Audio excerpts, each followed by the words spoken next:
سب سے پہلے تو ایک ڈسکلیمر ہے. آپ لوگوں نے جب انٹروڈیوس کیا تھا تو کہا تھا عالمہ ہوں. ہرگز اسکالر نہیں ہوں, عالمہ نہیں ہوں. ہاں, I have a deep commitment to Islamic teachings and learnings, اور میں اسلامک لاء کی ٹیچر ہوں, مگر میں آئی ایم ناٹ این عالم جس طرح یہ فاضل علماء ادھر بیٹھے ہیں. میں اس طرح سے نہیں ہوں. دوسری ایک بہت امپورٹنٹ پوائنٹ بار بار آپ لوگوں نے سنا ہوگا گفتگو کے دوران کہ جولائی کے مہینے میں کاؤنسل آف اسلامک آئیڈیالوجی میں ایک پاپولیشن کاؤنسل کے ساتھ مل کر ایک کنسلٹیشن کی تھی, اور ہم بار بار توازن کا بھی لفظ استعمال کر رہے ہیں. چھوٹی سی میں ایک سجیشن کے طور پہ بات کر رہی ہوں کہ اس کنسلٹیشن میں بھی موجود تھی. اس کمرے میں بچہ زچہ پریگننسی کے ایشوز ڈسکس کرنے کے لیے 47 مرد اور 3 خواتین تھیں. So this I think needs to be rectified. Women's representation is extremely important. میں آپ نے قرآن اور سنت کی روشنی میں عورت کا مقام جو ہے ایکسٹریملی امپورٹنٹ. تو اس سے پہلے کہ ہم بات کریں کہ بیوی کا کیا رول اور فنکشن اور مقام ہے, میں ایک آیت ادھر کوٹ کرنا چاہتی ہوں. زیادہ وقت نہیں ہے تو ڈیٹیل میں نہیں جاؤں گی. یہ آیت 9 ہجری میں towards the end of Rasulullah sallallahu alaihi wasallam's life, this ayat was revealed, and it is supposed to be the last ayat on gender relations. سورہ توبہ کی آیت ہے جی, آیہ نمبر 71, والمؤمنون والمؤمنات بعضهم اولیاء بعض, کہ مومن مرد اور مومن عورتیں ایک دوسرے کے allies ہیں.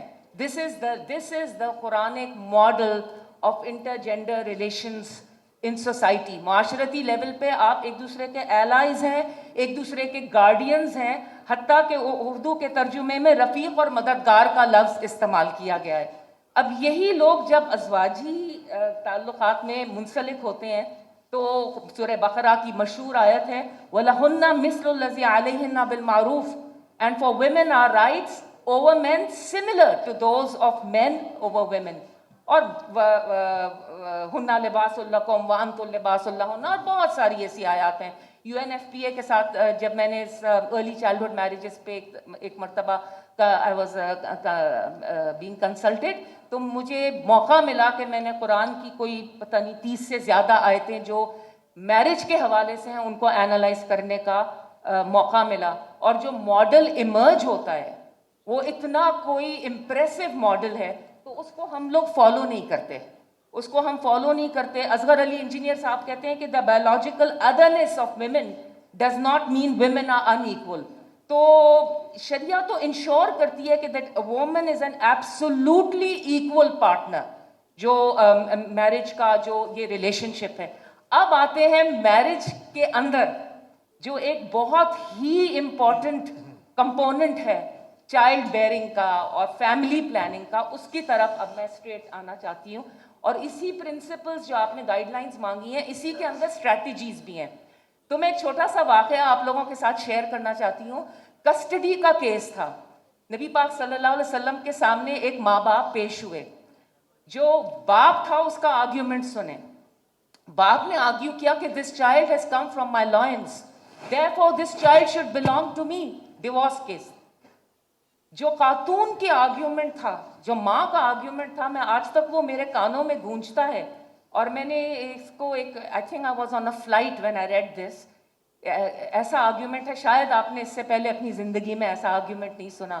انہوں نے نبی پاک صلی اللہ علیہ وسلم کے سامنے یہ کہا, شی سیڈ ہی کیریڈ ہم لائٹلی اینڈ ڈیلیورڈ ہم ان پیشن. I carried him as a burden and delivered him in pain. This is the equation. یہ وہ equation ہے between motherhood and fatherhood. So جو deliver کر رہا ہے اور carry کر رہا ہے as a burden اور deliver کر رہا ہے as in pain, وہ main stakeholder ہے یا father. یہ اسلامی تعلیمات میں یہ تمام چیزیں implicit ہیں.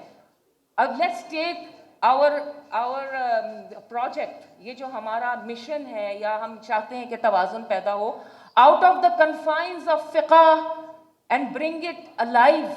اور اس کا طریقہ یہ ہے کہ نبی پاک صلی اللہ علیہ وسلم کی ہم دیکھیں کہ ان کا living example ہمارے سامنے موجود ہے. Something that really touches me is when Bibi Fatima was in labor, اور حضرت امام حسن کی پیدائش کے وقت بار بار نبی پاک صلی اللہ علیہ وسلم آتے تھے, کہتے ہیں میری بیٹی کیسی ہے, میری بیٹی کیسی ہے, میں اس پہ قربان. دس از اے مین ہو feels, who is sensitive to labor pains, to the process of delivery. یہ ایک ایسی کولڈ, ایک ہم جب فقہ کی بات کرتے ہیں اور ہم اس کو لا کے اس کے اندر لے کے آتے ہیں تو we lose sight of all these aspects. تو یہ دو چیزیں ہیں کہ جو مین برڈن ہے پریگننسی کا, وہ فزیکل, سائیکولوجیکل, ایموشنل جو ہے وہ ماں اٹھاتی ہے.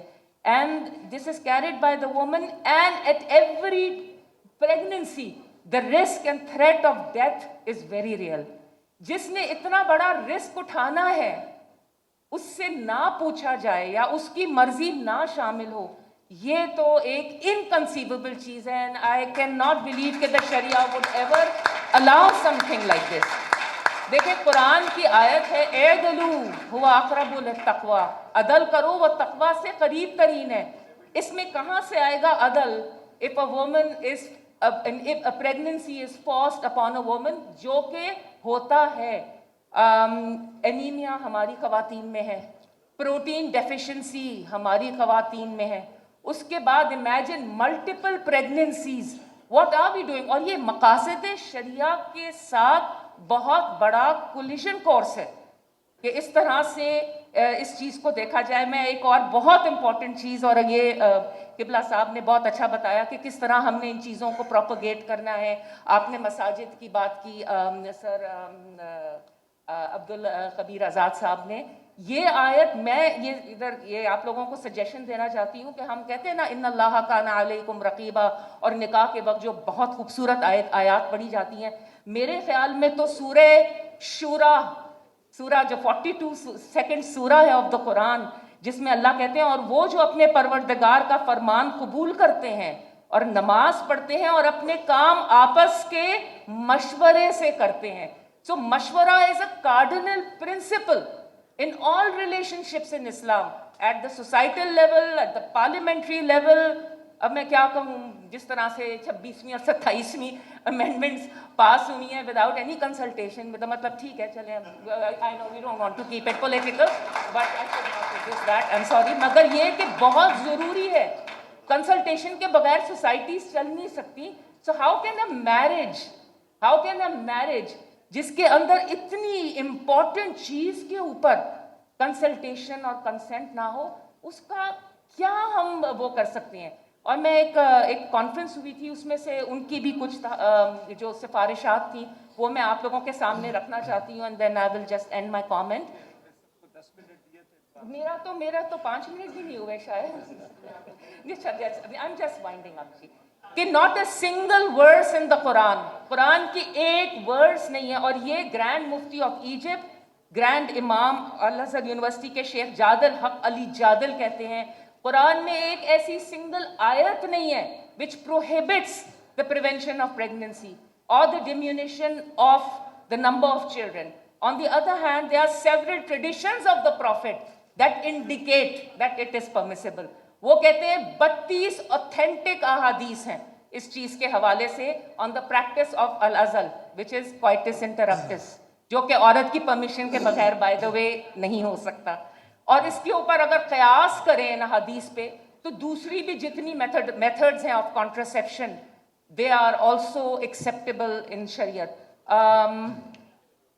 ایک بہت امپورٹنٹ چیز ہے, and then I'm just ending, جہاں پر اکنامک نہیں, ایموشنل, بایولوجیکل, ہیلتھ, ساری کنسیڈریشنز کے علاوہ میں ایک چھوٹی سی ایک سورہ نور کی ایک آیت ہے, آیت نمبر 32, کہ آپ میں سے جو استطاعت رکھتے ہیں وہ شادی کریں, اور جو نہیں رکھتے وہ چیسٹٹی کی طرف جائیں. حدیث مبارکہ بھی یہی ہے کہ those of you who have the capacity to marry should marry, and those of you who can't should fast. تو اکنامک کنسیڈریشنز کو اور سوسائٹی کی مٹیریل جو ریالٹیز ہیں ان کو مد نظر نہ رکھنا, یہ بھی شریعت کا حصہ نہیں ہے. شریعت is very very cognizant of economic and material resources. تو بس میں یہ تھوڑی سی میری سفارش ہے. بہت بہت شکریہ محترمہ حمیرہ نصیر الدین صاحبہ, آپ نے بہت